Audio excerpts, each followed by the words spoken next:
Really interesting stuff. Yeah, it is.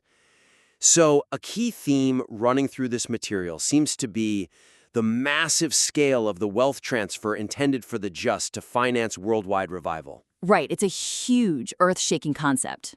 Exactly. However, I wonder if the practical examples of service match the sheer scale of that wealth. Well, yeah, I mean, when you look at it, It feels a bit like asking someone to train for the Olympics by only doing light stretching in their living room. oh, wow, yeah, that is a great analogy.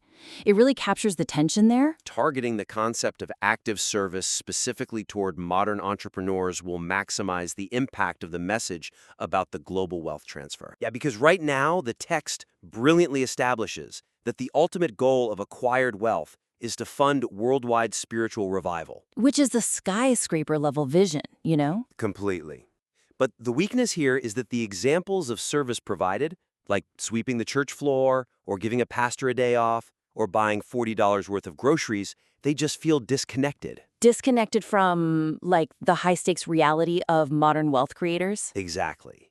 If you are acting as a reservoir for millions of dollars, you aren't spending your most impactful hours sweeping a floor. Right, right. So the suggestion here is to frame the discussion around adopting an active attitude of service in professional life. Yeah, contrasting that servant leader mentality with common self-serving industry practices. We really need to show how faith connects directly to serving others and meeting human needs within a corporate context. So what are some concrete examples of that? How do we make that actionable? Well, for instance, you could illustrate how a business professional's specific act of ethical pivoting unlocks daily financial blessings and favor. Okay, like walking away from a highly profitable but predatory contract? Yes, exactly. Because it doesn't serve the community. Or, choosing to mentor a struggling competitor out of obedience. Oh, that is a fantastic example. That requires real skin in the game. It really does. You could also detail how taking a servant leader approach in board negotiations differs from standard ruthless tactics. Right, so instead of a scorched earth negotiation, you seek a deal where all parties retain their dignity?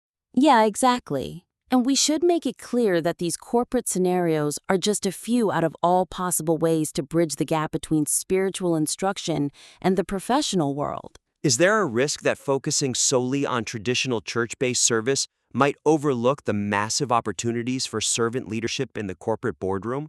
I think there absolutely is that risk. And, now that we are targeting business professionals, we have to look at how the information is delivered. Right, the structure of it. Yeah, because the material makes a strong case for obedience by highlighting repentance, but the timeline jumps around. It does jump around quite a bit, yeah.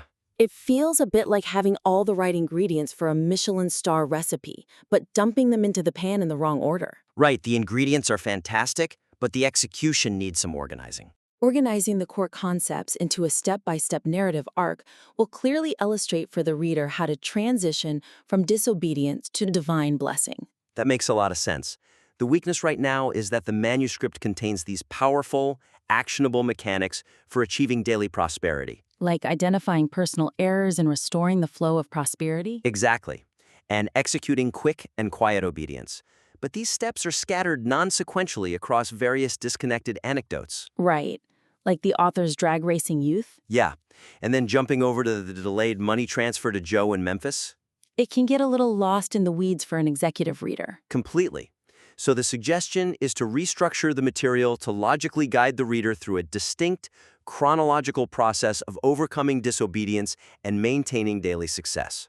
Okay, I like that. What would phase 1 be? Phase 1 could detail how identifying personal errors through repentance restores individual prosperity flow.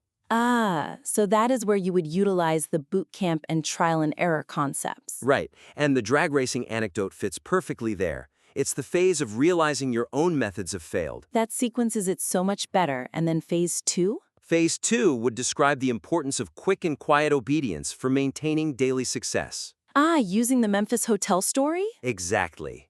Because once you've repented, you have to maintain the flow of blessing in your daily life. Right, showing that quick and quiet obedience is the daily maintenance phase. Yeah, and then finally, Phase 3 would explain how daily obedience ultimately fuels long-term financial prosperity. Right, tying it back to the overarching goal of becoming a reliable counter-reservoir for that massive wealth transfer. Exactly. And we should point out to the author that this specific 3-step roadmap is just one of many possible ways to structure the journey. But a sequential flow is vital for an actionable read. That's clearly laid out. I wonder, though, if we've considered how a sequential roadmap might make it easier for a business leader to implement these spiritual instructions daily. Well, business leaders live by standard operating procedures, right? So yes, definitely. Yeah, they need a logical flow. And once that structure is in place, we really need to address the core obstacle preventing the audience from taking these steps. The internal resistance. Right. Let's look closely at the section discussing Naaman. I can see what the author is going for here, but framing his reluctance as simply getting mad might undersell the real barrier. It feels a little surface level, yeah. It's like calling a CEO's strategic disagreement a temper tantrum. It misses the intellectual pride at play. Oh, that is spot on.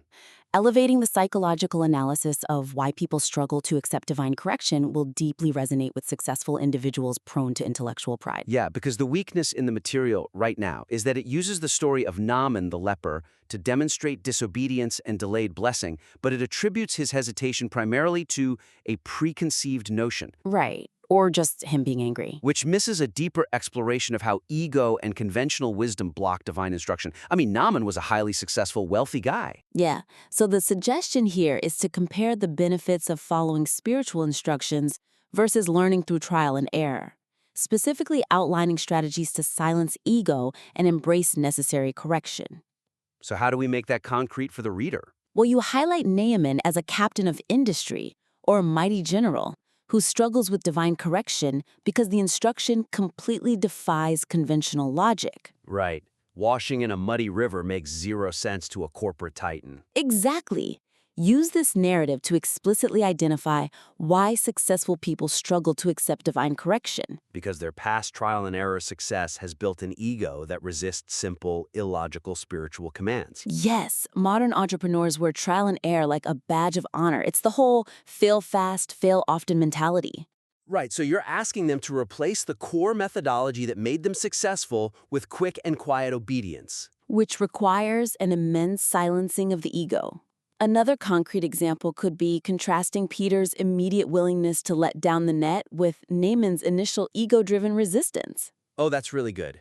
Peter was a seasoned professional fisherman, and Jesus was a carpenter. Exactly. From a professional standpoint, it defies logic, yet Peter does it anyway. That contrast perfectly illustrates silencing your intellect. And again, make it clear that these character analyses are just a few options among many to deepen the psychological insight of the text. Building on that point, what if we looked at it from the perspective of intellectual pride and how traditional business success actually builds the very ego that blocks divine instruction? That is the exact tension the text needs to explore.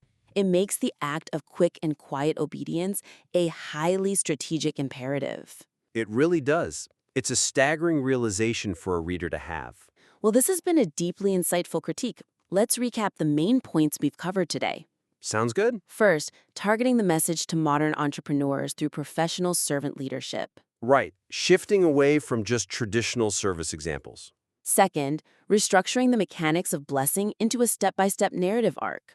Giving those executive readers a chronological roadmap. Exactly. And third, deepening the analysis of ego regarding divine correction. Right. Moving beyond just anger or stubbornness. So, to summarize the actionable suggestions for the listener, reframe acts of service for the boardroom. Yep.